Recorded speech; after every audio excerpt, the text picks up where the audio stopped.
రూపం లేని కరోనా తన స్వరూపాన్ని మార్చుకుంటూ ప్రపంచాన్ని గడగడలాడిస్తోంది. కరోనా ఫస్ట్ వేవ్ అయిపోయింది, సెకండ్ వేవ్ పీక్ స్టేజ్లో ఉంది, థర్డ్ వేవ్ ఉంటుంది అని చెప్పి కూడా వైద్య నిపుణులు హెచ్చరిస్తున్న నేపథ్యంలో ఈ కరోనా నుంచి మనకు మనం ఏ రకంగా రక్షించుకోవాలి, మన ఇమ్యూనిటీని ఏ రకంగా మనం పెంచుకోవాలి, ఎలాంటి జాగ్రత్తలు తీసుకోవాలి అన్న అంశానికి సంబంధించి మనతో పాటు డాక్టర్ దుర్గా సునీల్ వాసా గారు, ఇంటిగ్రేటివ్ స్పెషలిస్ట్ మనతో లైవ్లో అందుబాటులో ఉన్నారు. వారిని అడిగి ఈ కార్యక్రమాన్ని కొనసాగించే ప్రయత్నం చేద్దాం. సార్ సునీల్ గారు నమస్తే అండి. నమస్కారం అండి.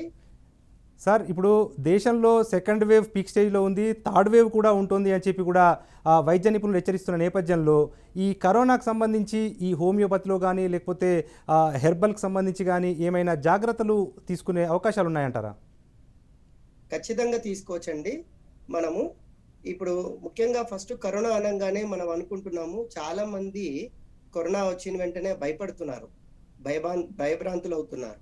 కరోనా అనేది మనం ఎప్పటి నుంచో చూస్తున్నదే. అది జంతువుల్లో కూడా కరోనా అనేది మనం చూస్తుంటాము, మనుషుల్లో కూడా కరోనా చూస్తుంటాము. సో జంతువుల్లో కూడా కరోనా వచ్చినప్పుడు ఈ 2002లో ఒకసారి కరోనా వచ్చింది, సార్స్ కరోనా వైరస్. అది కూడా కరోనా వైరస్ 1 అంటాం మనము. ఇప్పుడు 2014లో కూడా మనకి మెర్స్ కరోనా వైరస్ అని చెప్పేసి వచ్చింది. సో ఇప్పుడు మనం 2019లో COVID-19 అని పిలుచుకుంటున్నాము, అది సార్స్ కరోనా వైరస్ 2 అనమాట.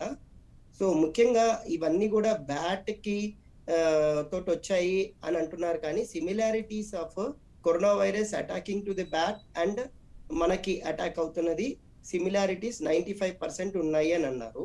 పాంగోలిన్ అనేది ఇంకొక మెమలియన్ ఉంది, దానికి కూడా ఈ కరోనా అనేది అంటుకుంటుంది. సో కరోనా అనేది మనకి ఇది వరకు కూడా వచ్చి ఉన్నాయి, చాలా టైప్ ఆఫ్ కరోనాస్ ఉన్నాయి. దాని రకాలు కూడా alpha type, beta type, gamma type అనే ఇలాంటి ఆల్ఫా వేరియంట్స్ ఉన్నాయి. ఈ కరోనా అనే దానికి ముఖ్యంగా తీసుకున్నామంటే అది గోళాకారంలో క్లబ్ షేప్ లాగా ఉంటుంది, దానికి అందుకే కరోనా అని పేరు పెట్టారు. సో దానికి మనము ముఖ్యంగా స్పైక్ ప్రోటీన్స్ అంటే ముళ్ళులు ఉంటాయి. ఆ ముళ్ళులు మన బాడీలోకి ఎంటర్ అయినప్పుడు ఎండోసైటోసిస్ అనే పాత్వేలో ఎంటర్ అవుతుంది. ఎంటర్ అయినప్పుడు ఈ ముక్కు లోపట గాని, ఈ నోటి ద్వారా గాని, ఈ కళ్ళ ద్వారా గాని, మనకి ఈ చెవు ద్వారా అంత తక్కువగా వస్తుంది, కానీ కంటి, ముక్కు, నోరు, మ్యూకస్ మెంబ్రెయిన్ ఎక్కడైతే ఉంటుందో అక్కడ త్రూ మనకి ఎంటర్ అయ్యే అవకాశం ఉంటుంది. అందుకనే మనము మాస్క్ పెట్టుకుంటున్నాము, కళ్ళద్దాలు పెట్టుకుంటున్నాము. ఇది కాబట్టి మనము ఈ ముక్కులో TMPRSS2 అని ట్రాన్స్ మెంబ్రెయిన్ సీరం ప్రోటీయేస్ 2 అని చెప్పేసి మనకి మన బాడీలోనే ఉంటాయి. ఇక్కడ లోపల మన బాడీ ఆర్గాన్స్ లోనే ఈ ఎంజైమ్స్ అనేవి ఉంటాయి. ఈ ఎంజైమ్స్ మనకి ఇక్కడ ACE2 అనేవి మ్యూకస్ మెంబ్రెయిన్ లో ఎండోథీనియల్ సెల్స్ రిలీజ్ చేస్తుంటాయి అన్నమాట, మ్యూకోసెల్ సెల్స్. దాన్ని పట్టుకొని అది ఇన్ఫెక్షన్ ని కాజ్ చేస్తుంది. కాబట్టి మనకి ఇది ఇన్ఫెక్షన్ కాజ్ చేయడానికి గల కారణం ఏంటో తెలుసుకోగలిగితే మనం దాన్ని నివారించడం ఎలా అనేది తెలుసుకోవచ్చు ఈజీగా.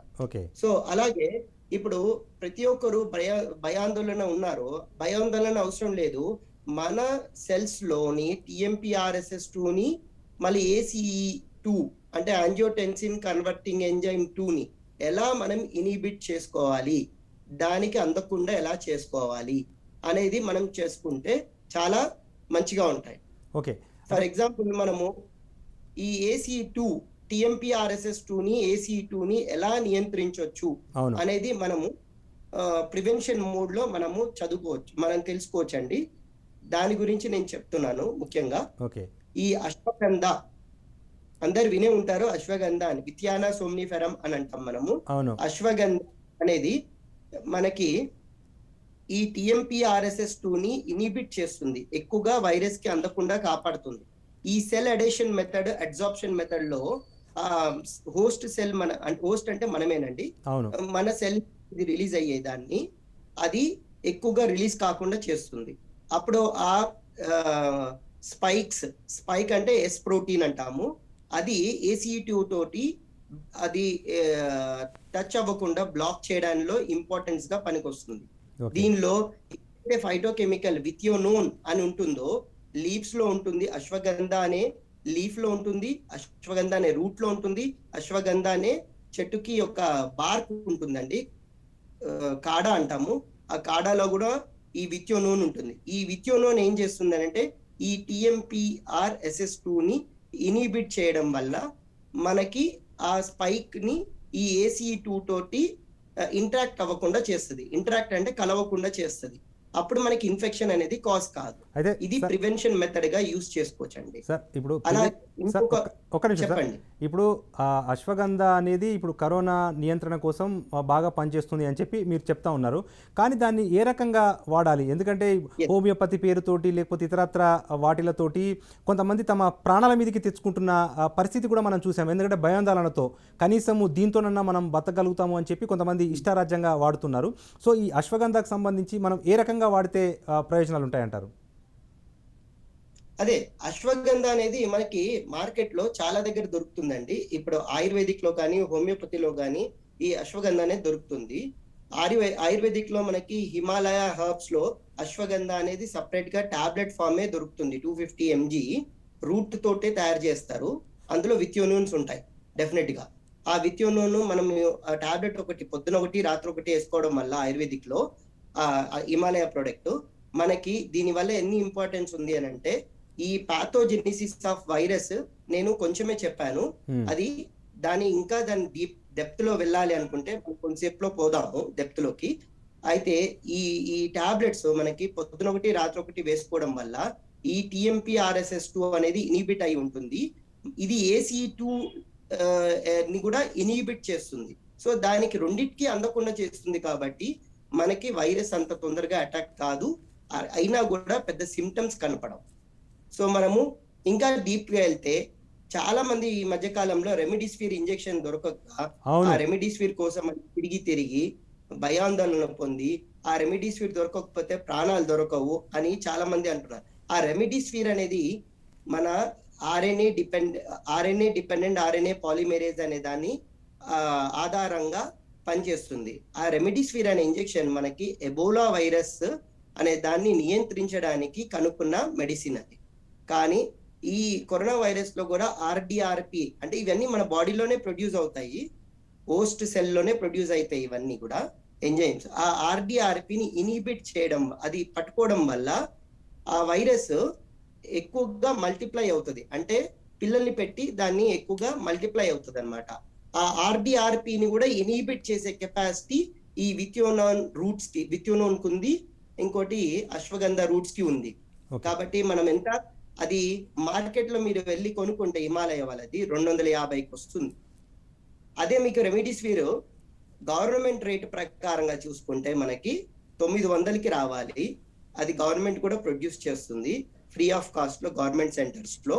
కానీ మనం ఎంత కొంటున్నాము? చాలా మంది అది బ్లాక్ లో 30,000 40,000 దాకా బ్లాక్ లో కొంటున్నాం. సో మనకు మొదట్లోనే ఇలాంటివి. ఇంకోటి మన కిచెన్ రూమ్ లో చాలా మెడిసిన్స్ ఉన్నాయండి. అవి తీసుకున్నా కూడా చాలా వరకు మనము కంట్రోల్ చేసుకోవచ్చు. సార్ అంటే ఒక చిన్న క్లారిటీ సార్, ఇప్పుడు మీరు అశ్వగంధ ఈ హిమాలయ అదని చెప్తున్నారు కదా, ఒకవేళ దానివల్ల ఏదైనా సైడ్ ఎఫెక్ట్స్ ఉంటాయా? ఎందుకంటే రాకముందుకే వేసుకునేందుకు కొంత ప్రజలు వెనకడుగు వేసే అవకాశం ఉంటుంది కదా, దానివల్ల ఏమైనా సైడ్ ఎఫెక్ట్స్ ఉంటాయా, ఉండవా? అశ్వగంధ చాలా వరకు అది సేఫ్టీ అని చెప్పేసి ICMR IITians వీళ్ళందరూ కూడా రీసెర్చ్ లో ప్రూవ్ చేసింది. అది పెద్ద సైడ్ ఎఫెక్ట్స్ ఏం రాదు. మన రోగ నిరోధక వ్యవస్థని అది మాడ్యులేట్ చేస్తుంది. అంటే ఎక్కువ కాకుండా తక్కువ కాకుండా దాన్ని ఎంతలో నియంత్రించాలి. ఈ కరోనా వైరస్ వచ్చినప్పుడు ఏమవుతుంది అని అంటే ముఖ్యంగా మన రోగ నిరోధక వ్యవస్థ ఎక్కువగా పనిచేయడం మొదలవుతుంది. దాన్నే సైటోకైన్ స్ట్రోమ్, కీమోకైన్ స్ట్రోమ్ అంటాం. సో దీని వల్ల యాక్చువల్లీ వైరస్ వల్ల మనం ఎక్కువగా అదేంటి బాధపడట్లేదు. ఈ సైటోకైన్ స్ట్రోము, ఈ కీమోకైన్ స్ట్రోమ్ అంటే హైపర్ ఇమ్యూన్ రెస్పాన్స్ వల్ల అవుతుంది. కాబట్టి చాలా మంది నేను చాలా దగ్గర చూస్తున్నాను రోగ నిరోధక వ్యవస్థని పెంచే ఆయుర్వేదిక్ మందులు, హోమియోపతి మందులు అని చెప్తున్నారు. అది తప్పు. అలా ఆయుర్వేదిక్ ని కానీ ఏదైనా హెర్బల్స్ ని కానీ రోగ నిరోధక వ్యవస్థని పెంచేది తీసుకోకూడదు, మాడ్యులేషన్ చేసేది తీసుకోవాలి. మనం మాడ్యులేషన్ తీసుకోవడం, ఈ అశ్వగంధ మనకి మాడ్యులేటర్ గానే పనిచేస్తుంది, ఇమ్యూన్ మాడ్యులేటర్ గానే పనిచేస్తుంది. దీనివల్ల నష్టం ఉండదు. మనం ఎన్ని రోజులైతే ఈ వేవ్ ఉంటుందో అన్ని రోజులు మనం 6 నెలలు 3 నెలలు ఇది వేసుకుంటూ కంటిన్యూస్ గా మనం ఉన్నామంటే అసలు మనం చాలా వరకు కేసులు తగ్గిపోతాయి. ఓకే. రావు కూడా, వచ్చినా అంత సీరియస్ కావు. ఓకే. దాని తర్వాత సో భయం అవసరం లేదు. ఓకే. ఇది ఇది ఇది రీసెర్చ్‌లీ ప్రూవ్ అయిన మెడిసిన్ ఇది. ఐఐటీఎన్స్ ప్రూవ్ చేశారు. ఇంజినీర్స్, పెద్ద పెద్ద ఇంజినీర్స్ ప్రూవ్ చేశారు. సైంటిస్టులు దీన్ని నిరూపించారు. యుఎస్, యూకే, ఆస్ట్రేలియా సైంటిస్టులు కూడా దీన్ని ధృవీకరించారు. ఓకే. ఇలాంటి అశ్వగంధ మనకు దొరుకుతుంది. ఇలాంటి విత్యోనూన్ ఉండేవి, ఇంకో అదర్ ఇలాంటి హర్బ్స్ ఉండేవి, ఫైటో కెమికల్స్ ఉండేవి. ఫారిన్ లో చాలా మంది హర్బల్ పైన డిపెండ్ అవుతారు. ఈ మధ్య WHO కూడా చెప్తుంది మనము తిండి, ఆహారము మంచిది తీసుకోవాలని. అందులోనే ఇప్పుడు విత్యోన్ ఈ అశ్వగంధ కూడా కొనలేని వాళ్ళు ఉంటారు కొందరు. అదే. అలాంటి వాళ్ళకి మన మన ఇంట్లో ఏవి తీసుకుంటే మనం ఈ రోగానికి బారిన పడకుండా కాపాడుకోవచ్చు అంటే ఈ TMPRSS2 ని, ACE2 ని ఇనిబిట్ చేసేవి ఏంటివి మన ఇంట్లో ఉండేవి, అవును, మన ఆకుకూరలు తినేవి అనేది మనం చెప్పుకుందామండి. రైట్. అదే సార్, నేను అదే అడగబోతున్నాను నెక్స్ట్.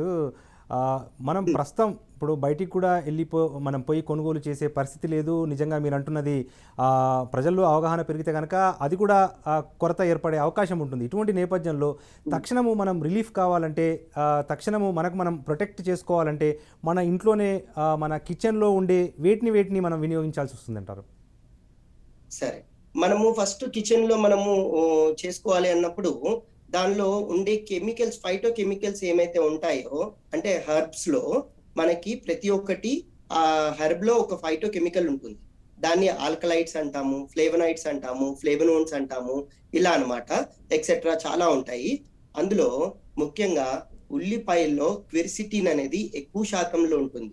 తెల్ల ఉల్లిపాయలు, ఆ క్వెర్సిటిన్ అనేది వైరస్ ని నిరోధించడానికి చాలా బాగా పనిచేస్తుంది. వైరస్ ని నిరోధించడము ప్లస్ వైరస్ వల్ల కాజ్ చేసే అతిగా పనిచేసే ఇమ్యూన్ సిస్టమ్ ని కూడా తగ్గించడానికి పనికొస్తుంది.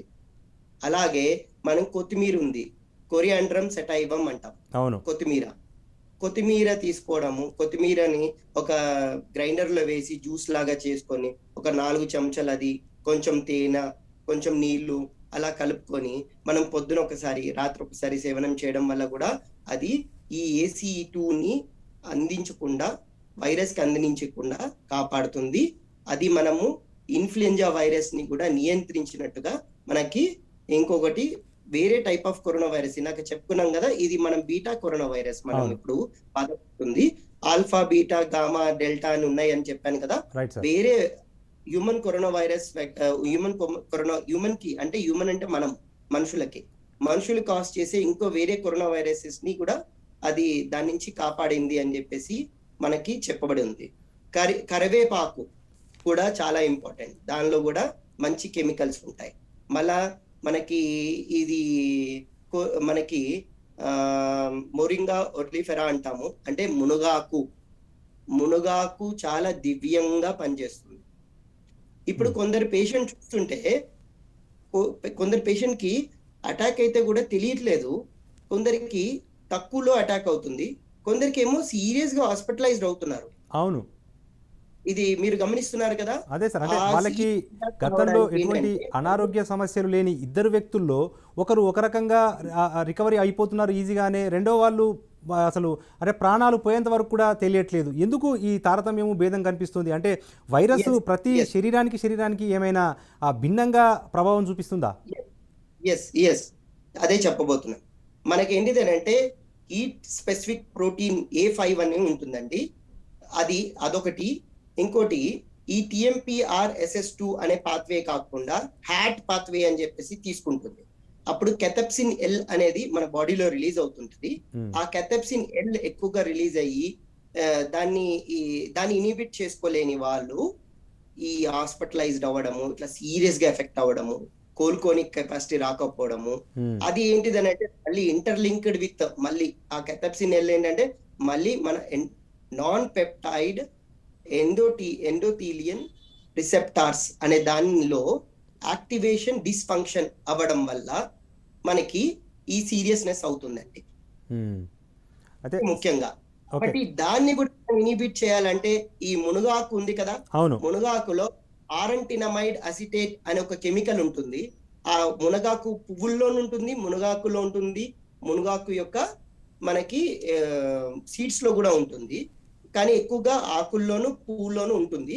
ఈ ఆరంటనమైడ్ అసిటేట్ అనేది ఈ మాలిక్యూల్ దాన్ని కూడా కెటప్సిన్ ఎల్ ని కూడా ఇనిబిట్ చేస్తుంది. యాట్ పాత్వే ని కూడా ఇనిబిట్ చేయడం వల్ల మనకి సీరియస్నెస్ అనేది అవ్వదు. కాబట్టి మన కిచెన్ రూమ్ లోనే, మన తినే వంటగదిలోనే, తినే విషయాల్లోనే అన్ని దొరుకుతున్నాయి. కానీ అందుకే మన ఇండియాలో ఫస్ట్ వేవ్ వచ్చినప్పుడు కానీ 2002లో కూడా కరోనా వచ్చింది. అప్పుడు కూడా చాలా సీరియస్ గా ఎఫెక్ట్ కాలేదు. ఇంత మాస్క్ వేసుకొని ఇలా పెట్టుకొని ఇప్పుడు ఇంత హాస్పిటలైజ్ అవ్వడం ఇలాంటివి జరగలేదు. ఎందుకంటే అప్పుడు తినే ఫుడ్. అవును సార్, పిజ్జాలు ఇలాంటివన్నీ తింటా ఉన్నాం. అవును సార్, ఇంకొకటి సార్, ఆహారం చిన్న క్లారిఫికేషన్ సార్, ఎందుకంటే మీరు చాలా ఇంపార్టెంట్ విషయాలు చెప్తున్నారు.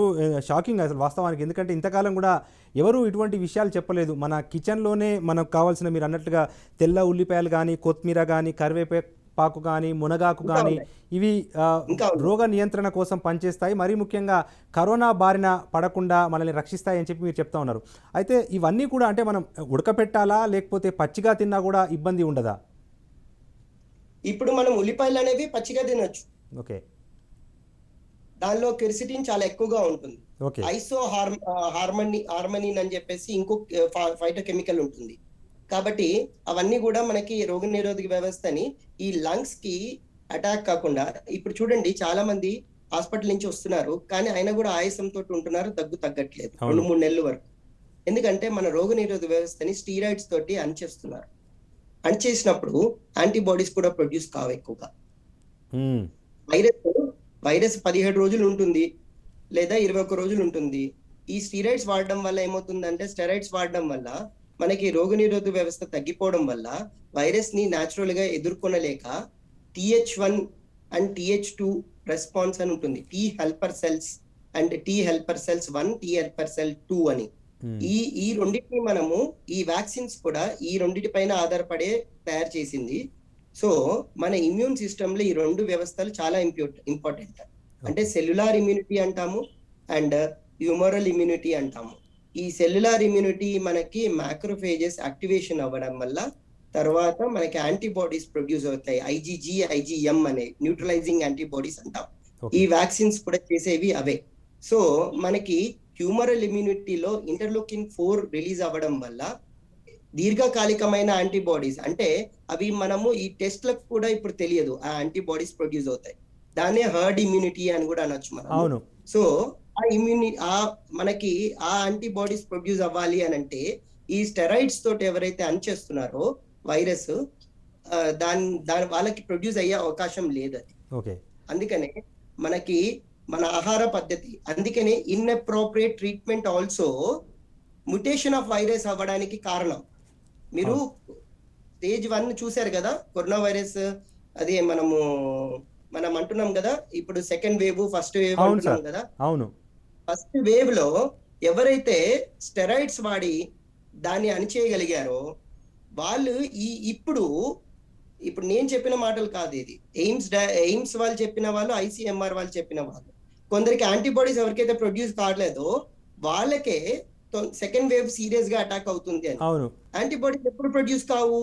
మనము రోగ నిరోధక వ్యవస్థని మొత్తం అణిచేసినప్పుడు పుట్టి దాంతోటే ట్రీట్మెంట్ ఇస్తే తర్వాత వాళ్ళు ఏదో విధంగా కోలుకుంటారు, కానీ తర్వాత వాళ్ళకి యాంటీబాడీస్ తక్కువగా ప్రొడ్యూస్ అవుతాయి. అప్పుడు మనకి ఏమవుతుంది, సెకండ్ వేవ్ కాదు థర్డ్ వేవ్ లో ఇంకా సీరియస్ అవుతారు. తప్పు పని చేయకూడదు. ఇంకోటి, చాలా మంది టోసిలిజుమాబ్ అని ఒక మెడిసిన్ వేసుకుంటున్నారు. అది ఇంటర్లూకిన్ 6 రిసెప్టార్స్ ని ఇనిబిట్ చేస్తుంది మన బాడీ. మీకు ఒకటి చాలా విచిత్రమైన మాట చెప్పనా, ఇంటర్లూకిన్ 6 అనేది కాల్చిచిన్ అనే ఒక డ్రగ్ ఉందండి, గౌట్ నీల్ అని వస్తుంది. దానిలో 0.5 mg అని వస్తుందండి. కాల్చికమ్ ఆటమ్నేల్ మెడో సాఫ్రాన్ అనే ప్లాంట్ తోటి తయారైనది. అది మనము గౌట్ కి వాడుతూ ఉంటాం అనమాట. గౌట్ అంటే తెలుసు కదండి, యూరిక్ యాసిడ్ ఎక్కువ ఉండడం వల్ల క్రిస్టల్స్ ఫామ్ అయ్యి జాయింట్స్ లో మనకి ఆర్థరైటిస్, గౌటీ ఆర్థరైటిస్ లాగా ఒక సిమ్టమ్స్ వస్తాయి. కరెక్ట్. అందులో మనకి ఈ గౌట్ నీళ్ళు ఎందుకు ఇస్తాము అని అంటే పెయిన్ కిల్లర్స్ పనిచేయవు అక్కడ. పెయిన్ కిల్లర్స్ కన్నా గౌట్ నీళ్ళు ఎక్కువగా ఎందుకు ఇస్తామంటే ఇంటర్లూకిన్ 6 పెరుగుతుంది, ఇంటర్లూకిన్ 1B పెరుగుతుంది, ట్యూమర్ నెక్రోసిస్ ఫ్యాక్టర్ పెరుగుతుంది, ఆల్ఫా అనేది పెరుగుతుంది, బీటా అనేది పెరుగుతుంది. దాన్ని ఇనిబిట్ చేయడానికి ఇస్తాం. మరి ఈ ₹3.50 ఇప్పుడు మార్కెట్ లో ₹35 వస్తుంది 10 టాబ్లెట్లు. ఈ టాబ్లెట్ తోటి మనము తగ్గించే ఇంటర్లూకిన్ 6 ని ఎందుకని మనము టౌస్లిజుమాబ్ లాంటి ₹40,000 ఇంజెక్షన్ బ్లాక్ లో అయితే 5-6 లక్షలు వేసుకొని ఎందుకు ట్రీట్ చేస్తున్నామండి? అవసరం ఏముంది సార్? ఇంకొకటి చిన్న మనకి ఈ కరోనా వైరస్ లో ఈ సైటోకైన్ స్ట్రోమ్ రిలీజ్ అయినప్పుడు ప్రో ఇన్ఫ్లమేటరీ సైటోకైన్స్ లాగా పెరుగుతాయి. అవే interleukin 1B, interleukin 6, tumour necrosis factor alpha. Right దాన్ని మనం గౌట్తో నియంత్రించవచ్చు కదా సార్. ఇంకొకటి అంటే ఈ మధ్యలో స్టడీస్ చాలా మంది కరోనా అంటే ఇది అంటే ఆవిరి పట్టడము, మరీ ముఖ్యంగా పసుపు నీళ్ళతోటి ఆవిరి పట్టడం ద్వారా కరోనా నుంచి మనం దూరంగా ఉండొచ్చు అని చెప్పి చాలామంది ఎక్సెసివ్ ఈ పసుపు వాడుతున్నారు. దానివల్ల ఐరన్ తీసుకునే కెపాసిటీ తగ్గిపోతుంది, దానివల్ల దుష్పరిణామాలు వెలువడుతున్నాయి అని చెప్పి కొన్ని స్టడీస్ చెప్తా ఉన్నాయి. ఇది నిజమేనా? పసుపులో కుర్కుమిన్ అండ్ కుర్కుమైడ్స్, టర్మిరోన్స్ అని చెప్పేసి ఫైటోకెమికల్స్ ఉంటాయండి. దాని గురించి నేను చెప్తాను క్లియర్ గా. ఈ కుర్కుమిన్, కుర్కుమైడ్స్ అనేవి ట్యూమర్ నెక్రోసిస్ ఫ్యాక్టర్ ఆల్ఫాని తగ్గించే గుణం ఉంటుంది. సో కాబట్టి దాన్ని తీసుకుంటున్నారు. కానీ ఈ కుర్కుమిన్స్, కుర్కుమైడ్స్ అనేవి ఒరిజినల్ అనేవి రావాలి మనకి. ఈ టర్మిరోన్స్ అని కూడా ఉంటాయి పసుపులో. ఆ టర్మిరోన్స్ ఎక్కువగా తీసుకోవడం వల్ల మనకి యాంజియోజెనిసిస్ అనేది అవుతుంది. యాంజియోజెనిసిస్ అంటే మీనింగ్ ఏంటిదంటే మన గుండెలో కొవ్వు చేరుకుపోయి మనకి హార్ట్ బ్లాక్ అవుతుంది అంటారు చూడండి. అవును సార్. అది దాన్ని యాంజియోజెనిసిస్ అంటాం మనం. ఓకే. ఆ యాంజియోజెనిసిస్ పాత్వే అనేది టర్మిరోన్స్ ఎక్కువ తీసుకోవడం వల్ల అవుతుంది. అవును. ఓకే. సో గుండెకు కూడా అదేంటి ప్రాబ్లం అయ్యే అవకాశం ఉంటుంది. ఇది పసుపు అనగానే క్యాన్సర్ ని తగ్గించేస్తుంది, ఈ ఇమ్యూనిటీని మనకి మాడ్యులేట్ చేస్తుంది, ఇంకోటి ఈ కుర్కుమిన్స్ మంచివి అని చెప్పేసి వీళ్ళు తీసుకుంటున్నారు. అలా తీసుకోకూడదు. Right sir. ముగించే ముందు ప్రజలకి ఈ హోమియోపతి గురించి కానీ, ఈ కరోనా నేపథ్యంలో తీసుకోవాల్సిన జాగ్రత్తల గురించి కానీ కాస్త బ్రీఫ్గా ఏమైనా చెప్పదలుచుకున్నారా? అంటే మనకి ముఖ్యంగా అండి కరోనా TMPRSS2 తీసుకొని ACE2 తర్వాత తీసుకున్న తర్వాత లోపల వెళ్ళిన తర్వాత అది మనకి 3CL Pro అంటే మెయిన్ ప్రోటీయేస్ అండ్ మెటలోప్రోటీయేస్ అని చెప్పేసి ఒక కెమికల్ ఉంటుంది మెయిన్. దాన్ని తీసుకొని అది క్లీవ్ అవుతాయి అనమాట. వైరస్ క్లీవ్ అయిన తర్వాత మళ్ళీ PL Pro అనే పపైన్ లైక్ ప్రోటీయేస్ అనే దాన్ని అది యాక్టివేట్ అవుతాయి. యాక్టివేట్ అయినప్పుడు మల్టిప్లికేషన్ అక్కడ జరుగుతుంది. ఇంకా మళ్ళీ RDRPని కూడా మల్టిప్లికేషన్ అవుతుంటది.